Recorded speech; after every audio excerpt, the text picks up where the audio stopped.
कुमारी कंगना राउत।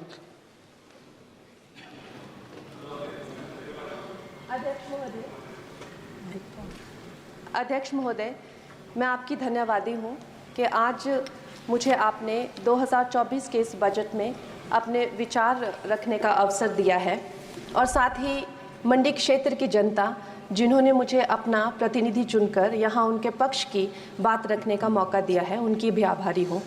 ये जगह मेरे लिए बहुत नई है, मैं एक नई सांसद हूँ, मगर मुझे इस बात का आभास है कि ये जो 18वीं लोकसभा है ये कोई सामान्य लोकसभा नहीं है। इस लोकसभा का जो चुनाव हुआ है उसमें हमारे जो शीर्ष नेतृत्व हैं, हमारे माननीय प्रधानमंत्री श्री नरेंद्र मोदी जी ने लगातार तीसरी बार प्रधानमंत्री बनकर पिछले 60 सालों का जो रिकॉर्ड तोड़ा है, उसके लिए हम सब उन्हें जो है वो हार्दिक बधाई देते हैं। साथ ही बधाई के पात्र हैं हम सब भारतीय जनता पार्टी के लोग जिन्हें ये सौभाग्य प्राप्त हुआ। और मैं ये भी मानती हूँ कि हमारे भारतवर्ष की जनता जिन्होंने एक स्थिर, सहज और सफल सरकार को चुना है और एक संकल्प को चुना है, वो भी बधाई के पात्र हैं। महोदय जी, हम सब जानते हैं कि आज से 10 साल पहले हमारे देश की अर्थव्यवस्था का क्या हाल था। आज से 10 साल पहले हमारी संघर्षशील जो एक चरमराती और एक लड़खड़ाती अर्थव्यवस्था जो कहीं 11वें 12वें नंबर पर थी और सारा देश जो है उसको लेकर चिंतित रहता था, पिछले 10 सालों में वो अर्थव्यवस्था 11वें से 5वें नंबर पे आई है और बहुत तीव्रता से जो है तीसरे नंबर की तरफ जा रही है। ये जो 2024 का बजट है ये सब वर्गों को जो है वो शक्ति प्रदान करने वाला बजट है। इस बजट से जो है वो हमारी अर्थव्यवस्था को भी तीव्रता मिलेगी महोदय जी। और जो हमारा 2047 का जो संकल्प है कि विकसित भारत का जो संकल्प है, हम प्रथम इकोनॉमी बनेंगे, वो भी इस बजट से हम पूरी उम्मीद है एक कदम हम उस संकल्प के जो है वो करीब जाएंगे। महोदय जी, पिछले साल हमारे हिमाचल प्रदेश में एक बहुत बड़ा प्राकृतिक संकट आया, एक बहुत बड़ी बाढ़ आई जिससे ना जाने कितने जन धन पशु जमीन की हमारे लोगों को जो है वो हानि हो गई। लेकिन दुख की बात यह है कि अभी भी हमारा हिमाचल प्रदेश जो है उस त्रासदी के प्रभाव से जो है उसके प्रभाव से उसकी हानि से बाहर नहीं आ पा रहा है। और उसका जो मूल कारण है वो है वहाँ की जो कांग्रेस की सरकार है, उनका जो लापरवाही है और उनकी जो भ्रष्टाचार नीतियां हैं। आज भी हमारे लोग जो हैं उस बाढ़ के प्रभाव से जो पीड़ित हैं। मैं आदरणीय और माननीय हमारी जो वित्त मंत्री हैं श्रीमती सीतारमण जी का मैं आभार व्यक्त करती हूं कि उन्होंने हमारी हिमाचल की जनता के लिए जो है एक स्पेशल रिलीफ फंड की जो घोषणा की है। हम सब हिमाचल वासियों की तरफ से हम आपका अभिनंदन करते हैं और हम आपका आभार प्रकट करते हैं।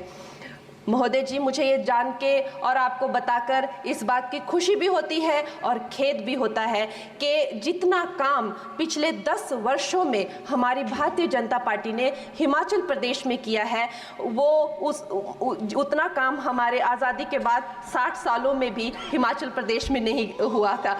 आप सब हिमाचल जाते रहे होंगे। वर्षा, it is her maiden speech. आप सब हिमाचल वर्षा, it is her maiden speech, kindly.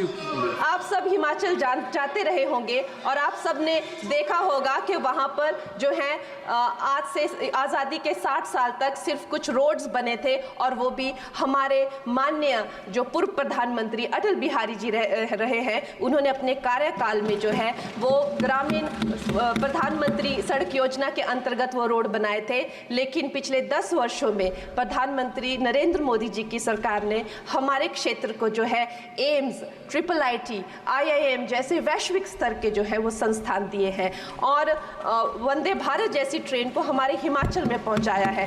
हमारे हिमाचल जैसे छोटे से राज्य को 3,500 करोड़ की लागत का मनाली कीर्तपुर जो है वो हाईवे दिया हुआ है, जिसमें माननीय महोदय जी 5 से ज़्यादा टनल हैं और 37 से ज़्यादा उसमें ब्रिजेस हैं। ऐसे वैश्विक स्तर की जो है हमें इंफ्रास्ट्रक्चर वहाँ पे मिली है और साथ ही पूरे देश के लिए जो एक बहुत ही अद्भुत इंफ्रास्ट्रक्चर मार्बल है, जैसे कि हमारी अटल टनल 9 किलोमीटर की जो वो अटल टनल है, विश्व की सबसे लंबी टनल है और वो एक सिंगल ट्यूब हाईवे जो है वो पूरे विश्व के लिए जो है एक बहुत बड़ा उदाहरण है। और उसके साथ ही 11,000 करोड़ के हाइडल प्रोजेक्ट्स हमारे हिमाचल प्रदेश को दिए हैं। अगर मैं ये सूची यहाँ पे रखूं तो शायद आप लोगों का बहुत वक्त जो है इसमें लग जाए, लेकिन लाखों लाभार्थी जो है वो चाहे मुफ्त राशन हो, चाहे पीएम की जो है वो मकान हो या आयुष्मान हो। हमारा हिमाचल प्रदेश एक ऐसे राज्य है जो पूरी तरह से शौच फ्री है और वहाँ घर घर में जो है वो गैस चूल्हे का कनेक्शन लगा है। एक भी माता, एक भी बहन गैस चूल्हे के कनेक्शन के बिना नहीं है। और मेरा ये जो सौभाग्य है 18वीं लोकसभा में, महोदय जी, मेरा ये सौभाग्य है कि जब मैं यहाँ पे आई थी तब महिला आरक्षण बिल जो राजनीति में महिलाओं को जो है 33% आरक्षण देता है वो बिल भी पारित हुआ था। तो मेरे लिए बड़ी ही ये सौभाग्यशाली जो है 18वीं जो लोकसभा है। और मैं ये कहना चाहूँगी कि ये जो बिल है ये अवश्य ही एम्प्लॉयमेंट हो या चाहे स्टार्टअप इनोवेशंस हो, चाहे हमारे गरीब और मिडिल क्लास को टैक्स रिलैक्सेशन हो या हमारे जो अन्नदाता किसान हो उन पे फोकस हो। ये मैं इसे होलसम बजट कहती हूँ। और मेरी एक प्रार्थना रहेगी हमारे सरकार से कि हमारे मंडी क्षेत्र में अगर एक इंटरनेशनल एयरपोर्ट हो तो अवश्य ही हमारी जनता का टूरिज्म की दृष्टि से बहुत कल्याण होगा। वो हमें ज़रूर इस विषय में सोचें। और मुझे लगता है ये जो बजट है हम हिमाचल के वासी जो हैं इसका पूरी तरीके से जो है वो वेलकम करते हैं। और धन्यवाद।